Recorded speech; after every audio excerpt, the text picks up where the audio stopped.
साथियों नमस्कार, मैं नीरज कुमार जलेश्वर पाठशाला में आपका स्वागत करता हूं। जैसा कि हमने पिछली वीडियो के माध्यम से पढ़ा था यूक्लिड विभाजन एल्गोरिथम, उस विधि से हमने ये सीखा था कि हम मात्रा किस प्रकार से निकालते हैं। उसी का आगे हम प्रोसेस चलाएंगे। प्रश्नावली हमारी 1.1 जिसका पहला प्रश्न हमने सॉल्व किया था, उसके आगे प्रश्न नंबर 2 को लेकर हम आगे बढ़ते हैं और देखते हैं इन प्रश्नों को हम किस प्रकार से सॉल्व कर सकते हैं। और साथ ही साथ मैं उम्मीद करूंगा कि सारी बातें आप अच्छे से समझेंगे और बाद में आपको क्वेश्चन नोट करने के लिए समय भी देंगे, इसलिए पहले आप ध्यान से समझिए। चलिए तो देखते हैं प्रश्न नंबर 2 क्या है अपना। प्रश्न नंबर 2 पूछा गया है, दर्शाइए कि कोई भी धनात्मक विषम पूर्णांक, तो शब्दों पर ध्यान देंगे, धनात्मक विषम पूर्णांक क्या कहा गया है, धनात्मक विषम पूर्णांक 6q + 1 या 6q + 3 या 6q + 5 के रूप का होता है। जहां q कोई क्या है, जहां q एक क्या है, कोई धनात्मक पूर्णांक है। चलिए प्रश्नों को फिर से रिपीट करता हूं, प्रश्नों को समझने की कोशिश करेंगे। अगर आपने प्रश्नों को अच्छे से समझ लिया तो आप इसका जवाब भी आराम से दे पाएंगे, प्रश्न के जवाब को आप समझ भी पाएंगे। देखते दर्शाइए कि कोई भी धनात्मक विषम पूर्णांक 6q + 1 या 6q + 3 या 6q + 5 के रूप का होता है जहां q कोई पूर्णांक है। चलिए देखते हैं तो अपने इस क्वेश्चन को किस प्रकार से सॉल्व करते हैं। तो मैंने आपसे कहा था हम सबसे पहले इसके शब्दों पर फोकस करेंगे, शब्द इसमें क्या यूज किए गए। इन्होंने हमसे कहा है कि जैसे कि कोई भी धनात्मक विषम पूर्णांक, हम प्रश्न को यहीं से स्टार्ट करेंगे। माना धनात्मक विषम पूर्णांक क्या है, कोई एक अक्षर मान लेंगे, माना धनात्मक विषम पूर्णांक बराबर a, तब इसके लिए भाजक b का मान लेंगे। भाजक जिसे हम b कहते हैं, b बराबर, तो हम भाजक यहां से सेलेक्ट करते हैं। यहां पर जो भी डिजिट आ रहा होगा, जो भी हमारे यहाँ पर अंक होगा, इसको हम भाजक मानते हैं। ये यहाँ पर लिखा होता है 2q, तो हमारा भाजक होता है 2। यहाँ पर लिखा होता है 4q, तो हमारा भाजक होता 2। यहाँ पर लिखा है 6q, अर्थात हमारा भाजक कितना हो गया 6। अब हमने प्रमेय सीखी थी यूक्लिड विभाजन एल्गोरिथम से, जो क्या थी यहाँ पर स्टार्ट में लेके रहा हूं, वो थी a बराबर bq + r। इसके आधार पर हम इसको आगे बढ़ाएंगे तो हमारा सवाल क्या बनेगा, a बराबर 6q + r। 6 क्योंकि हमने हमारे 6 हमारे यहाँ पर क्या है, भाजक है, यानी b के स्थान पर हमारा क्या लिखा जाएगा, 6 लिखा जाएगा। अब इसमें यहाँ पे एक शर्त हमने आपको बताई थी, यहाँ पर r का मान कितना होगा, यहाँ r का मान कभी भाजक से बड़ा नहीं होगा। अर्थात हम जब भाग देते तो शेष पर 0 हो सकता है, 1 हो सकता है, 2 हो सकता है, 3 हो सकता है, 4 हो सकता है, 5, लेकिन 6 नहीं हो सकता। अर्थात r के सभी संभावित मानों को नोट कर लेंगे तो क्या क्या हमारा 0 हो सकता है, 1 हो सकता है, 2, 3 और 4 और 5। इसके बाद अब इन सभी मानों को एक ही करके यहाँ पर लगाते हैं और देखते हैं क्या क्या नया रिजल्ट प्राप्त होता है। चलिए सबसे पहले हम रखते हैं r का मान 0 है, तो नोट किया यहाँ पर, यदि r बराबर 0 तब a बराबर कितना होगा, तो 6q, क्योंकि हम यहाँ पर प्लस 0 रखेंगे तो इसका कोई औचित्य नहीं होगा, अर्थात हम इसको लिख दे रहे हैं 6q। अगला यदि r बराबर 1 तब a का मान, तब ये कितना 6q + 1। अगला यदि r बराबर 2 तब a बराबर, तो 6q + 2। अगला यदि r बराबर 3 तब a बराबर 6q + 3। अगला यदि r बराबर 4 तब a बराबर 6q + 4। यदि r बराबर 5 तब a बराबर 6q + 5। तो हमारे पास कुल r के कितने मान थे, 0 से लेकर के 5 तक थे, 0 से लेकर के 5 तक। सभी को हमने क्रम से एक बार रखा, r का मान 0, r का मान 1, r का मान 2, 3, 4, 5 सभी समय ये रेट प्राप्त हुए 6q, 6q plus 1, 6q plus 2, 6q plus 3, 6q plus 4 and 6q plus 5। अब हमें ये डिसाइड करना है इसमें से कौन कौन से व्यंजक हमें सम संख्या के रूप में प्राप्त हुए, कौन थे विषम संख्या के रूप में प्राप्त हुए। तो सम विषम का कॉन्सेप्ट आप जानते हैं, जो संख्या 2 से विभाजित होती है, 2 से कट जाती है, उनको क्या कहते हैं, सम कहते हैं। तो हमें सिर्फ ये करना था कि धनात्मक विषम पूर्णांक, तो हमें कौन से फाइंड आउट करने हैं, विषम पूर्णांक। तो इसमें जो भी सम पूर्णांक बनना है हम उनको अलग कर देते हैं, बाकी जो विषम पूर्णांक हम इसके साथ यहाँ पर इनको नोट कर देते हैं। तो पहला हमें व्यंजक प्राप्त हुआ, चलो इसमें रफ का भी तो मैं दिखाता हूँ 6q, क्या ये 2 से विभाजित है, तो आप इसे 2 से कट करके देखिए, 2 से ये कट जाएगा आपका कितनी बार 3, तो 3q मिलेगा आपका। ये क्या था व्यंजक प्राप्त हुआ आपको, सम, क्या था प्राप्त हुआ, सम। अगला मान दिया है क्या 6q plus 1, ये 2 से विभाजित नहीं आता, ये कहता रहेगा आपका विषम पूर्णांक, कहता रहेगा विषम पूर्णांक। अगला दिया आपको 6q plus 2, तो 6q plus 2 इसमें से आप 2 कॉमन ले तो आपको मिलेगा कितना 3q plus 1, अर्थात आप इसे 2 से विभाजित करेंगे, 2 से 2 आराम से कट जाएगा। अर्थात हम कह सकते हैं व्यंजक हमारा क्या, ये पूर्णांक मान कहता है ये सम पूर्णांक है। ठीक इसी प्रकार से 6q plus 3, अब आपको 2 कॉमन नहीं मिलेगा तो आपको किस प्रकार पूर्णांक बन जाएगा, यहाँ पर ये बन जाएगा हमारा विषम पूर्णांक।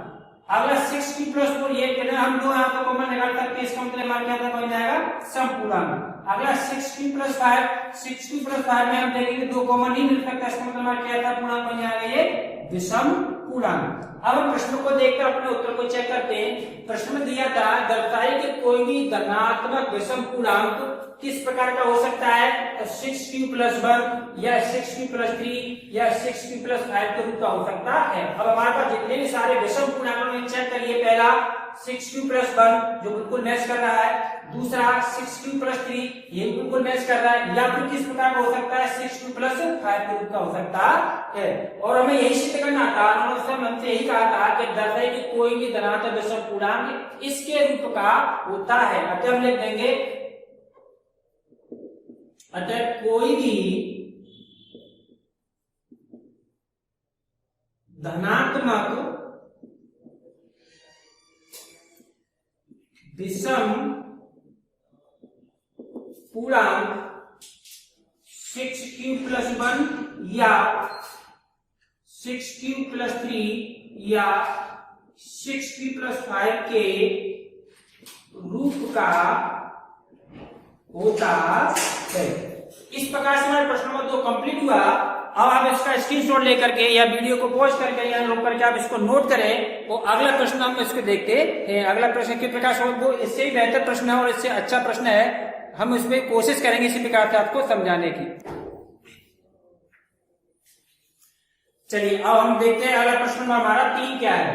प्रश्न नंबर 3 है कि किसी परेड में 616 सदस्यों वाली एक सेना की टुकड़ी को 32 सदस्यों वाले एक आर्मी बैंड के पीछे मार्च करना है, तो दोनों समूह को समान संख्या वाले स्तंभ में मार्च करना है। उन स्तंभों की अधिकतम संख्या क्या है जिससे वे मार्च कर सकते हैं। चलिए 2-3 बार अगर आप प्रश्न को लेकर बताऊंगा जिससे आप क्या इसकी पहचान कर पाएंगे, इस प्रश्न को लेकर के कि आपको करना क्या है। क्योंकि ऐसे प्रश्न आपको यहाँ पे इसकी विषय वस्तु तो ऐसे सेम रहेगी कि इसकी भाषा बदल दी जाएगी, संख्या बदल दी जाएगी, और आपको ऐसे ही एक नया प्रश्न बना के परीक्षा में दे दिया जाएगा। फिर आप सोचेंगे हमने ऐसा प्रश्न तो किया नहीं, लेकिन आप ऐसा प्रश्न कर चुके हैं। तो देखते हैं इसको कैसे पकड़ते कैसे पहचानते हैं। सबसे पहले संख्या को ध्यान देंगे। संख्या हमारे पास कौन कौन सी दे रखी है, तो किसी पढ़े में 616 सदस्य एक जगह दे रखे हमें, और दूसरी जगह में कितने 32 सदस्य, कितने दे रखे हैं 32 सदस्य। अब इन दोनों में क्या कराना है, मार्च कराना है। यानी कि हम देखा टीम में जब मार्च करा होती है तो इस तरह से सेना की टुकड़ी में कुछ लोग बैंड लेकर के आगे चलते हैं इस प्रकार से, और कुछ लोग इनके पीछे फॉलो करते हैं इनको, तो एक ही लाइन में एक साथ मार्च करते हैं। ऐसे कुछ प्रकार से इन्होंने अपना इसकी सिस्टम को बनाने के लिए कहा, लेकिन शर्त इन्होंने ये रखी है कि दोनों समूहों को समान संख्या वाले स्तंभों में मार्च करना है। समान संख्या वाले स्तंभों का मतलब है जितनी, जैसे आगे 32 लोग ये चल रहे हैं, लेकिन जितनी भी लाइनें यहाँ बनेगी, चाहे आपकी 2 लाइन बने, 4 बने, 6 बने, जो भी बने, उतनी ही लाइनों में एक पीछा लोगों को यहाँ पर के पीछे क्या करना है, मार्च करना है। अब इसकी दूसरी पहचान कैसे पहचान में इसमें करना क्या है, तो क्या है, तो उन स्तंभों की अधिकतम संख्या, इसे आप पकड़िए, उन स्तंभों की अधिकतम संख्या क्या है जिसमें भी मास कर सकते हैं। तो जब मैं आपको मासा लाता के बारे में बताया था तो मैं आपको बताया था जब भी आपसे अधिकतम की बात पूछी जाए, किसकी पूछी है, अधिकतम, तो आप पक्का कंफर्म करिए यहाँ पर आपको क्या पूछा गया है, दी हुई संख्याओं का आपको मासा पूछा गया है। अतः हम कह सकते हैं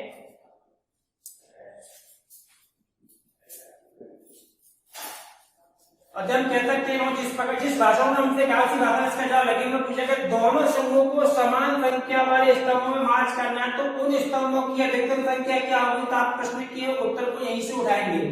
तो देखिए उन स्तंभों की अधिकतम संख्या बराबर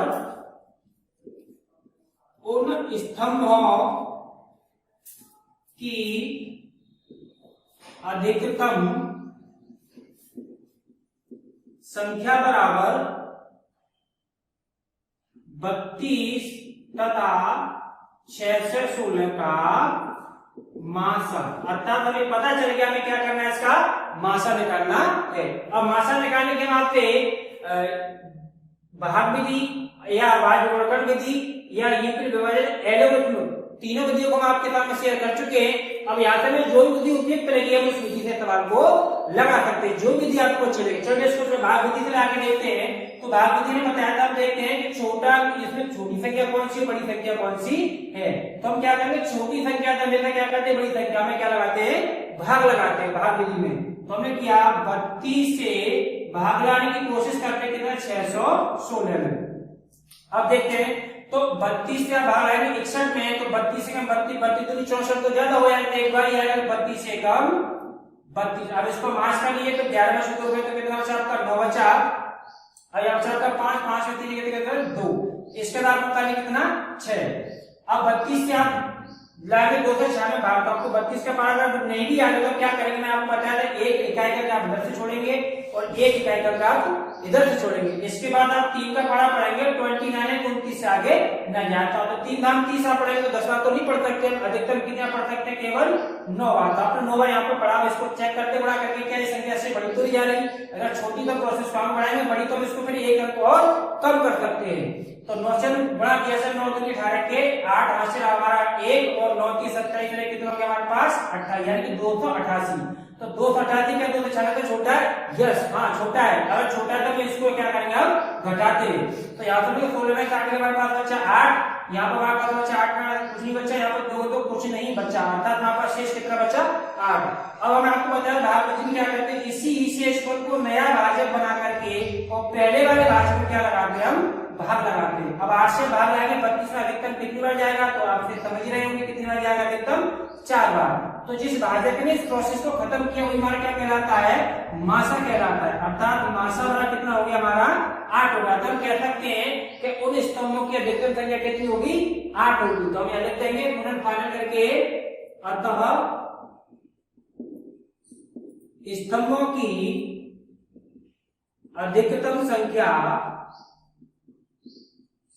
बराबर 8। यही हमारे प्रश्न का जवाब होगा। अब इसके आगे में अगला प्रश्न देखते हैं, मैं इससे स्टार्ट हो जा रहा हूं, आप इसको नोट करिएगा। चलिए अब हम प्रश्न नंबर अपना 3 देखते हैं। प्रश्न नंबर हमने 3 तो हमने किया, 4 देखते हैं। प्रश्न नंबर 4 पूछा है यूक्लिड विभाजन प्रमेय का, ये बार बार आपको परेशान करेगी और मैं आपको इसको पहले समझा चुका हूं। जिन छात्रों ने ये प्रेमिका ना समझी हो ना देखी हो तो उनसे मेरा एक विनम्र निवेदन है, कृपया करें वो पिछली वीडियो में जाकर के इस चीज को अच्छे से पहले समझ लें। यदि आपने इस चीज को पहले वापस समझ लिया तभी ये प्रश्न आपको अच्छे से समझ में आएंगे। चलिए आगे देखते हैं। तो फिर यूक्लिड विभाजन प्रमेयिका का प्रयोग करके दर्शाइए कि, अब आप थोड़ा प्रश्न फोकस करेंगे, यहाँ से आपका प्रश्न स्टार्ट होता है। आपको करना क्या है, किसी धनात्मक पूर्णांक का वर्ग, इसे आप हाईलाइट करिए, किसी धनात्मक पूर्णांक का वर्ग क्या होता है, किसी पूर्णांक m के लिए 3m या 3m+1 के रूप का होता है।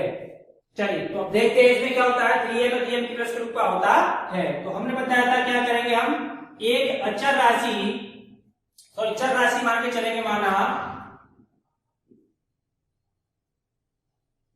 धनात्मक पूर्णांक बराबर कितना है, धनात्मक पूर्णांक बराबर a, तब भाजक b बराबर 3, भाजक b बराबर 3। और उन्होंने वहां पर स्पष्ट लिखा गया कि इसकी सहायता में इसमें सवाल को सिद्ध करना है यूक्लिड विभाजन प्रमेय का सिद्ध। हम लिखेंगे यूक्लिड विभाजन प्रमेय का से, तो इसको मैं नोट कर देता हूं साइड में। क्या हमारी प्रमेय का a बराबर b क्यू प्लस r, जहां r का मान शून्य हो सकता है, शून्य से बड़ा भी हो सकता है, लेकिन कभी भी भाजक से बड़ा नहीं हो सकता। चलिए देखते हैं। तो हमारा क्या बनेगा, हमारा गुणक बनेगा a बराबर b क्यू प्लस r, जहां पर b का मान कितने लिए थे 3, इसलिए हम यहाँ पे b को हटा के क्या नोट कर लेंगे 3 नोट कर लेंगे। अब यहाँ पर हमारे जो r के संभावित मान होंगे उनको नोट कर लेंगे। तो मैं यहाँ लिख दिया r बराबर कितना, आपको 0 हो सकता है, 1 हो सकता है, 2 हो सकता है, लेकिन 3 नहीं हो सकता। अब हमारे पास शर्त में क्या लगे कि किसी धनात्मक पूर्णांक का वर्ग क्या करना, हमें वर्ग करना है, यानी कि हमारा धनात्मक पूर्णांक तो ये निकल के आएगा कि ये हमारा क्या है धनात्मक पूर्णांक है, इसका हम वर्ग करेंगे, इसके दोनों पक्षों को वर्ग करेंगे, चाहे वो हमारे LHS हो चाहे हमारी वो RHS हो। हम लिखेंगे वर्ग करने पर, वर्ग करने पर। अब आप देखते हैं तो इधर का वर्ग करेंगे तो a पर घात 2 हो जाएगा, इधर करेंगे तो 3q प्लस r का होल स्क्वायर यानी कि होल वर्ग बन जाएगा। अब यहाँ पर सूत्र के माध्यम से जैसा था आप जानते भी होंगे, अगर जिन बच्चों को नहीं आते मैं स्टार्ट में लिख दे रहा हूँ, इस आपको आइडेंटिटी लगेगी, यानी इस तरह से लगेगी a प्लस b का उसका बराबर होता है क्या a square plus b square plus 2ab। इसके माध्यम से मैं खोलूंगा तो क्या बनेगा हमारा ये, तो a स्क्वायर बराबर ये 3 का वर्ग करेंगे तो कितना आएगा 9, q का करेंगे तो आएगा q पर घात 2 प्लस r का वर्ग करेंगे तो कितना आएगा r पर घात 2 प्लस 2ab का रेशनल करेंगे तो 2 का गुणा इसमें 2 दिया कितना आएगा 6 q और इनटू r। अब हमने इसका ये वर्ग कर लिया। अब वर्ग में ही हमें चीज सिद्ध करके देनी है कि किसी धनात्मक पूर्णांक का वर्ग, वर्ग तो मैं यहां तक कर लिया। अब ये वर्ग किस रूप में होता है, तो मैं कहा कि किसी पूर्णांक m के लिए 3m या 3m प्लस 1 के रूप का होता है। अब इसको हम कन्वर्ट करने की कोशिश करेंगे, देखिए क्या वास्तव में इस रूप में हमें मिलता है या नहीं मिलता है। चलिए तो आगे देखते हैं। तो इसमें इस करने में क्या करना है, r के संभावित मान को यहाँ पर लेके करके रखते आएंगे, जैसे हम प्रश्न नंबर पिछले प्रश्न की हम जैसी बात कर चुके हैं उसी प्रकार लिया थे। r बराबर 0 तब क्या होगा, तब a स्क्वायर बराबर, अब हम शून्य रखेंगे तो ये इस्तेमाल क्या हो जाएगा शून्य का वर्ग करेंगे तो शून्य हो जाएगा, और ये 6q गुणा शून्य करेंगे तब ये भी आपका क्या बन जाएगा शून्य, अर्थात हमारे पास क्या बचेगा 9q स्क्वायर, क्या बचेगा हमारे पास सिर्फ 9q स्क्वायर, यानी 9 और q पर घात 2। जहां हम इसको कन्वर्ट करके लिख सकते हैं क्या कि a स्क्वायर बराबर कह देंगे क्या करेंगे 9 को हम यहाँ से 3 गुणा 3 में तोड़ देंगे तो 3 गुणा 3 और q पर घात 2, अर्थात आप इसी को कह सकते हो क्या कि a स्क्वायर बराबर ये 3 आपको यहाँ पर आ गया, और इसकी जगह में इस जिन्होंने कहा पूर्णांक m थी तो इसको मैं क्या मान लिया, यहाँ पर क्या कर दिया m मान लिया, क्या मान लिया m। यहाँ नोट कर देंगे जहां m बराबर क्या होगा हमारा 3q पर घात 2, इसकी जगह इसको क्या यहाँ पर रखा हुआ है। अब अगली बार, अब आर का दूसरा मानेंगे r बराबर यदि 1 है तब, यदि r बराबर 1 तब क्या बनेगा, तो एक से फिर स्टार्ट करेंगे तो a का वर्ग बराबर यहाँ 9q, तो q को मान तो रखना नहीं, तो 9 रहेगा, q पर घात 2 q पर 2 रहेगा। यहाँ पर r का मान आप 1 रखेंगे तो 1 का वर्ग बराबर कितना हो जाएगा आपका 1, कितना हो जाएगा 1 प्लस आपको आ गया कितना आ गया आपको 6, और q को मान तो रखना है गुणा इनटू कितना आ गया आपके यहाँ पर r का मान रखेंगे आप 1 तो 6 गुणा आपका 1 वर्ग 6 का 6 हो जाएगा।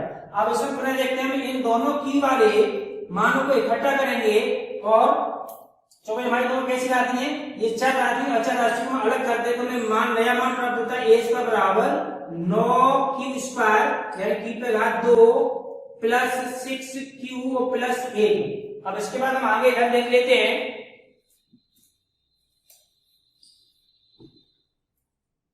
बाकी भाग आपका इधर है। अब इसको हम क्या करेंगे a स्क्वायर बराबर यहाँ से और यहाँ से मैं 3 आसानी से कॉमन मिल रहा है, तो मैं यहाँ पे क्या किया, 3 कॉमन लिया। 3 कॉमन का मतलब होता है 3 का भाग लगा लो, या 3 से आप 9 में भाग लगाएंगे तो अधिकतम कितनी बार जाएगा, 3 बार। बाकी क्या बचा हमारे पास है q पर घात 2, तो q पर घात 2 प्लस इसके बाद 3 से आप 6 में भाग लगाएंगे तो कितनी बार जाएगा, 2 बार। q का आप q नोट कर लेंगे। अब इन दोनों में से कॉमन लिया ना, मैं पूरे से कॉमन लिया, प्लस वन आपका क्या रहेगा, अलग ही रहेगा।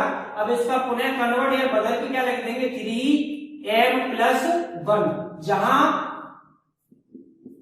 m का मान क्या रिप्लेस किया आपने, किसको हटाया, इसको हटाया, यहाँ पर लिख देंगे m बराबर 3q पर घात 2 प्लस 2q।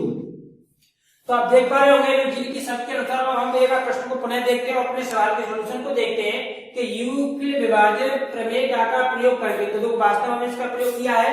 क्या दर्शाना है, दर्शाइए कि किसी धनात्मक पूर्णांक का वर्ग, तो हमने धनात्मक पूर्णांक को क्या माना था, माना धनात्मक पूर्णांक माना था a, जिसके विभाजन हमारा क्या था, 3 था, जिसका हमने वर्ग किया, वर्ग करके, और तुम्हें क्या प्राप्त हुआ, तो हमें प्राप्त हुआ था a स्क्वायर, हमें प्राप्त हुआ था कि a स्क्वायर बराबर 3q प्लस r का होल स्क्वायर। अब वर्ग करने पर किसी पूर्णांक m के लिए 3m या 3m प्लस 1 के रूप का प्राप्त होता है, तो हमने देखा कि एक बार तो हमें 3m के रूप में ही प्राप्त हो रहा है और एक बार हमें 3m प्लस 1 के रूप में प्राप्त हो रहा है। यही हमारे प्रश्न का सॉल्यूशन था। आप इसे नोट करिए, हम अगला प्रश्न को देखते हैं। चलिए प्रश्न नंबर 4 के बाद हम देखते हैं प्रश्न नंबर 5 क्या है। दृश्य आपका वही लिखा है कि यूक्लिड विभाजन प्रमेय का प्रयोग करके, यूक्लिड विभाजन प्रमेय का जिन छात्रों का बाकी भी समझ में नहीं आ रहा, तो उनसे मेरा अनुरोध है वो पिछली वीडियो को याद करके देखें, जिसका लिंक मैं इस वीडियो के डिस्क्रिप्शन में दे रहा हूँ। आप पहले चीज को अच्छे से समझें, तब आपके प्रश्न अच्छे से समझ में आएगा। ये बहुत ही महत्वपूर्ण प्रश्न है, बोर्ड परीक्षा में आते आपको अक्सर ऐसे प्रश्नों को पूछा जाता है। हालांकि इनमें होता कुछ नहीं है, शब्दों का खेल है और संख्या को घुमा दिया गया है। लगभग सब पिछले प्रश्न की तरह आपको यही प्रश्न बना है। प्रश्न नंबर 4 में आप पूछा था आपसे कि यूक्लिड विभाजन प्रमेय का प्रयोग करके दर्शाइए कि, यहाँ तक की बात दूसरा आपकी सेम विधि में क्या दर्शाना था कि धनात्मक पूर्णांक का वहां पर लिखा था और वर्ग यहाँ क्या लिख दिया है, धन। बस इतना अंतर और थोड़ा सा इसके सॉल्यूशन अंतर मिलेगा, बाकी सारी चीज आपको यहाँ भी सेम विधि करनी है। तो धन का क्या होगा, धन 9m यानी कि 9m या 9m प्लस 1 या 9m प्लस 8 के रूप का होता है। तो मैं ध्यान क्या करना चाहेंगे, एक तो धनात्मक पूर्णांक का घन के बारे में बताना है, वो किस प्रकार का होता है, या तो 9m या 9m प्लस 1 या 9m प्लस 8 के रूप का होता है। चलिए देखते हैं, जैसे हमें उस प्रश्न की स्टार्टिंग की थी सेम उसी प्रकार से इसकी स्टार्टिंग करेंगे। हमने क्या माना था, माना जहां से जो कहते हैं माना वह धनात्मक पूर्णांक क्या हमारा a है, माना वह धनात्मक पूर्णांक क्या मान लिया हमने, एक चर पर मान लिया a। जब a है तो इसके लिए आपको पिछले प्रश्न बताया जैसे उसकी तरफ कुछ बदलूंगा नहीं, यहाँ पर भी वही चलेगा। तब इसका भाजक क्या लेंगे हमने भाजक में आता, तब भाजक b बराबर 3। अतः यूक्लिड विभाजन प्रमेय का यूक्लिड विभाजन प्रमेय का से क्या बनेगा, हमारा पूरक बनेगा a बराबर 3q plus r, 3q plus r, जहां पर r के संभावित मान क्या क्या होंगे यहाँ पर नोट कर लेते हैं। तो r के संभावित मान होंगे 0, 1, 2। कितने होंगे, 0, 1, 2, यानी कि 3 से सभी छोटे हैं, तो आपको पूर्णांक 0 से स्टार्ट होते वो सभी आएंगे। या तो इसकी पहचान ऐसे भी रखते थे, यहाँ पर जितना भी लिखा हुआ उतने ही अंक आपको यहाँ पर शेष वर्ग रूप में प्राप्त होंगे, यानी कि r का मान आपका 0, 1 या 2, तो कुल मिला कितने को, 1, 2, 3, यहाँ पे कितना लिखा आपका 3, या आप पहचान सकते हैं। अब उनकी शर्त क्या थी कि धनात्मक पूर्णांक का घन क्या करना है, घन। तो यहाँ तक तुम्हारा क्या है, ये सिर्फ आपका धनात्मक पूर्णांक है, अभी हमें इसका क्या करना है, घन करना। तो हम लिखेंगे घन करने पर इसका हम घन करेंगे तो क्या मिलेगा, तो a पर घात 3 बराबर, यानी कि घन की घात 3 लगाते हैं, तो a पर घात 3 बराबर 3q प्लस r पर घात 3। अब यहाँ पर दृश्यार्थ के लिए आप जिनको फॉर्मूला नहीं आता है, ये वाला मैं आपको लिख के दिखा देता हूँ कि आप यहाँ पर अप्लाई करेंगे a प्लस b का होल क्यूब बराबर क्या होता है आपका, तो a पर घात 3 प्लस बी पे घात 3 प्लस 3ab और ब्रैकेट में a प्लस b। बिल्कुल आप इसको ध्यान से देखते रहे, बिल्कुल इसी के आधार पर मैं आप इसका विस्तार कर रहा हूँ। तो हम देखेंगे a पर घात 3 बराबर क्या बनेगा कि 3 क्या क्या करना है, घन करना है। तो 3 का घन कितना होता है, तो 3 3 9 किया 27, यानी कि आप यहाँ क्या लिखेंगे 27 और q पर घात 3 का q पर घात 3 लिखेंगे प्लस अगला आपका दिया b का आपका काम कर रहा है r कर रहा है, b के स्थान पर कौन है यहाँ पर r, तो आप क्या लिखते हैं यहाँ पर r पर घात 3 प्लस फिर आपका क्या लिखा है 3ab। तो a का मतलब आपका कितना है 3q और b का मतलब कितना आपका r है, तो हम क्या लिखेंगे 3 गुणा 3q गुणा r और फिर इसका ब्रैकेट में क्या लिखा है a प्लस b का मतलब 3q प्लस r, तो आप नोट करेंगे 3q प्लस r, क्या नोट करेंगे 3q प्लस r। अब इसके बाद हम इसको आगे देखेंगे तो a पे घात 3 बराबर तो 27 q पे घात 3 प्लस r पे घात 3 प्लस आप कितना 3 दिया 9q इंटू r कोष्ठक में 3q प्लस r। अब यहाँ पर एक एक करके क्या करेंगे इन r के मान को प्रतिस्थापित करेंगे यानी रखेंगे। तो बिल्कुल जैसे पिछले सवाल में मैंने आपको बताया था r बराबर 0 रखेंगे, r बराबर 1 रखेंगे, r बराबर 2, यानी कि तीनों मान को एक एक करके हम रखेंगे। फिर हम देखते हैं क्या हमको ये व्यंजक का पूर्णांक इस रूप में प्राप्त हो रहा है कि नहीं हो रहा है। यदि आपको ऐसा प्राप्त हो रहा है तो ये कथन आपका सत्य है, इसी को सिद्ध कर रहे थे। चलिए देखते हैं। तो यदि r बराबर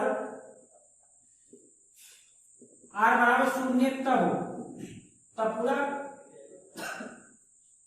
a बराबर क्या होगा, r का मान यहाँ पर रखेंगे तो ये भी 0 हो जाएगा, जब 0 का आप घन करेंगे 0 आएगा, यहाँ पर रखेंगे आपके क्या हो जाएगा 0। अब ये पूरे व्यंजक का अंदर वाले कोष्ठक में संख्या पूरा स्टेप आपका क्या हो गया 0 आएगा। अगर नहीं समझ आता आपको मैं यहाँ पे समझा दे रहा हूँ।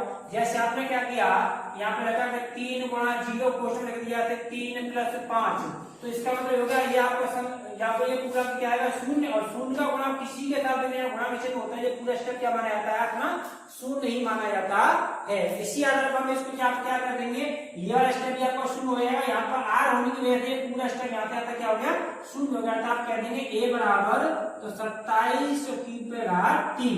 अब क्यों हमें चाहिए कितना 9 ऐड के रूप में, क्योंकि एक पूरा गैप लिया हमने, तो a बराबर हम कह देंगे यहाँ पर, तो यहाँ से आप लिया 9 गुणा 3 और q पे घात 3, इसी का यहाँ से m की जगह रिप्लेस कर देंगे तो आपको हो जाएगा a बराबर 9m, जहां m बराबर कितना हो जाएगा आपका 3q पे घात 3। तो ये हो गया हमारा r बराबर 0 के लिए, r बराबर 0 के लिए। अब इसके बाद हम आगे का प्रोसेस यहाँ पे देखते हैं, आगे में क्या करना होगा।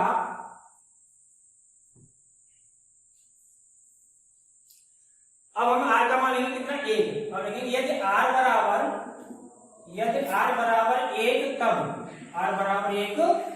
तब क्या होगा हमारा, तब यहाँ पर वापस आएंगे तो a के घात 3 बराबर आपको होगा 27 q पे घात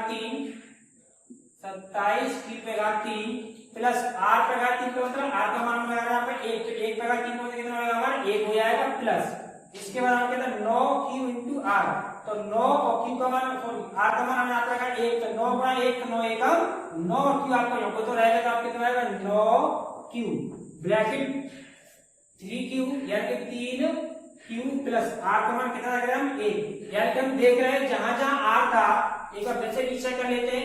यहाँ पे r नहीं था तो हम यहाँ की संख्या तो डाली, यहाँ पर r का मान 1 लगा के 1 लगा 3 कर दिया, 1 लगा 3 का मतलब 1 लिख दिया। यहाँ पर r का मान 1 लगा तो 1 गुणा 9 9 1 9q हो गया। यहाँ पर हमने r का मान 1 रखा तो r बराबर 1, तो आपका r का मान 1 हो गया। अब इसके बाद हम आगे देखते हैं हमारा क्या प्राप्त होता है। तो a पे घात 3 बराबर 27 q पे घात 3 प्लस अब 1 प्लस इसका तो उसमें गुणा करेंगे 9 गुणा 3 कितना होगा आपका 27 q पे घात 2 प्लस 9 एकम 9q। अब इसके बाद हम देखें जितनी भी हमारी चर राशि है 9q पे घात 2 q पे घात 3 सबको इकट्ठा करेंगे तो a पे घात 3 बराबर कितना होगा 27 a पे घात 3। अब इसको लिख लेते हैं 27 q पे घात 2 प्लस 9q और प्लस 1। अब इसमें से आपको 9 9 9 हर जगह से कॉमन मिल जाएगा, तो हम यहाँ से कॉमन निकालेंगे 9 को।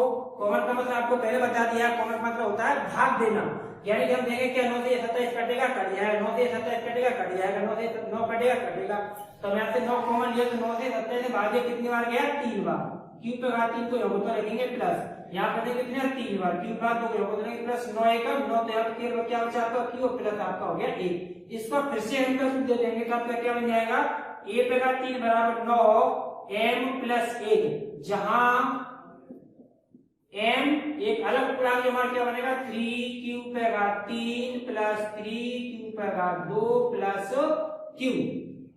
अब हम प्रश्नों को देख के अब सवाल इसको उत्तर को समझते हैं।